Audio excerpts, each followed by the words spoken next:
لا الہ تیری شان یا وحدہ تو خیال و تجسس تو ہی آرزو اللہ۔ اتنا اچھا آدمی ہے، ٹھیک ہے میں نے نکاح کر دیا تمہارا، ایسے نکاح ہوا ہے۔ اور پھر نبی کریم صلی اللہ علیہ وسلم کو آپ نے 2 اوقیہ چاندی یا سونا بھیجا حضرت خدیجہ رضی اللہ تعالیٰ عنہ نے، اور یہ پیغام بھیجا کہ آپ میرے لیے ایک جوڑا خرید لائیں اور ایک مینڈا خرید لائیں، بھیڑ خرید لائیں، اور یہ چیزیں میرے لیے خرید لائیں۔ خود دلہن جو ہے وہ دے رہی ہے پیسے، اپنا حق مہر بھی خود ہی دے رہی ہے۔ حضرت خدیجہ رضی اللہ تعالیٰ عنہ، اللہ اکبر، امہات المومنین میں سب سے افضل 4 بڑی عورتیں جن کی تعریف حدیث شریف میں آئی، ان میں سے ایک حضرت خدیجہ الکبریٰ رضی اللہ تعالیٰ عنہ ہے۔ اور جتنا ساتھ دیا نبی کریم صلی اللہ علیہ وسلم کا، اللہ، اپنی ازواج مطہرات کے سامنے حضرت خدیجہ رضی اللہ تعالیٰ عنہ کا اکثر ذکر کیا کرتے تھے۔ ایک مرتبہ حضرت عائشہ رضی اللہ تعالیٰ عنہ نے کہہ دیا کہ یا رسول اللہ صلی اللہ علیہ وسلم، اللہ تعالیٰ نے آپ کو جوان عورتیں دی ہیں اور خوبصورت عورتیں دی ہیں، آپ ایک بوڑھی عورت کا تذکرہ کرتے رہتے ہیں۔ آپ علیہ الصلوۃ والسلام کا چہرہ متغیر ہو گیا، آپ سنجیدہ ہو گئے۔ فرمایا کہ عائشہ، کہ جب تیری قوم نے میرا انکار کیا اس وقت خدیجہ الکبریٰ نے وہ میری تصدیق کی، جب تیری قوم نے مجھے محروم کیا تو خدیجہ نے اپنا مال مجھ پہ لٹایا۔ یہ خدیجہ تھی جن سے اللہ نے مجھے اولاد عطا فرمائی، میں کیوں نہ اس کا تذکرہ کروں۔ اور حضرت خدیجہ رضی اللہ تعالیٰ عنہ کے ہوتے ہوئے آپ نے کوئی اور نکاح نہیں کیا۔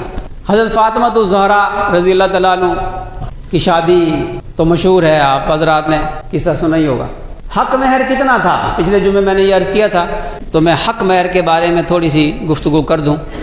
ہمارے معاشرے کے اندر کچھ مشہور ہے کہ تھوڑا سا حق مہر مقرر کر کے ہم کہتے ہیں یہ مہر فاطمی ہے، اس کا نام رکھا ہوا مہر فاطمی، لیکن یہ نہیں جانتے کہ مہر فاطمی تھا کتنا۔ جتنا مجمع تشریف فرما ہے نا، آج میں جب بتاؤں گا نا مہر فاطمی، تو آپ سب ذرا نیت کرنا ایک مرتبہ کہ ہم بھی جو نکاح میں مہر مقرر کریں گے نا تو مہر فاطمی مقرر کریں گے۔ ذرا سننا، ذرا میں دیکھوں گا کتنے حضرات آپ میں سے آج کے بعد مہر فاطمی مقرر کرتے ہیں، ابھی آپ کو اندازہ ہو جائے گا۔ 12.5 اوقیہ حضرت فاطمہ رضی اللہ تعالیٰ عنہ کا حق مہر تھا۔ 1 اوقیہ 40 درہم کا ہوتا ہے، یہ 400 درہم بنتا ہے۔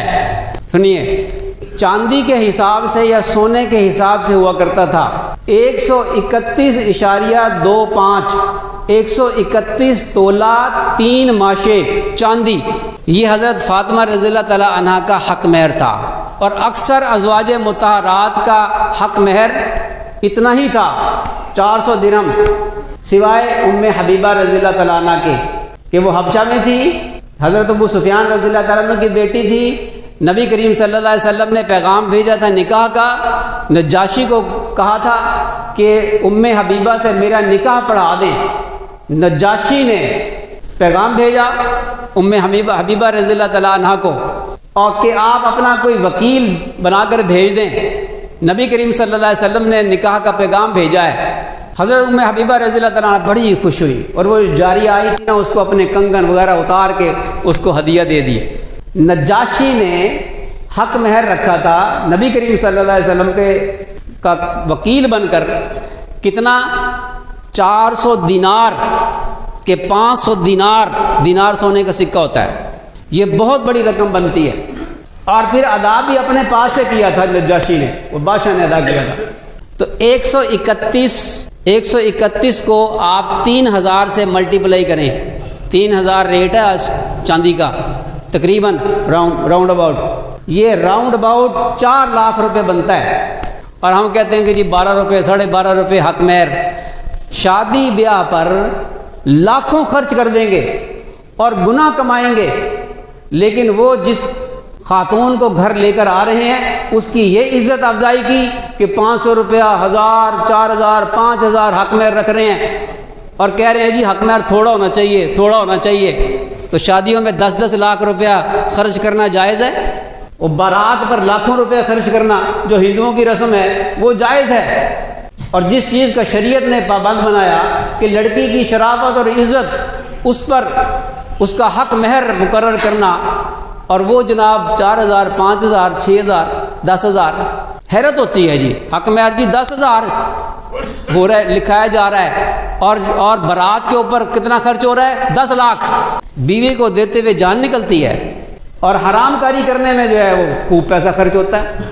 تو مجھے امید ہے کہ اب مہر فاطمی آپ حضرات رکھیں گے نا اب اپنی بیٹی کے لیے، اور لڑکا جو ہے نا وہ اپنی بیوی کے لیے مہر فاطمی رکھیں گے، ٹھیک ہے۔ آگے میں مزید انشاءاللہ، ٹائم پورا ہو گیا، میں حق مہر کے بارے میں مسائل وغیرہ بھی کچھ تھوڑا سے عرض کروں گا اگلے جمعے، اور بھی میں نے بہت کچھ عرض کرنا ہے، کیونکہ یہ ہر گھر میں ہر ایک کا مسئلہ ہے۔ ہمیں اللہ تعالیٰ شانہ شریعت و سنت پر عمل کرنے کی توفیق عطا فرمائے۔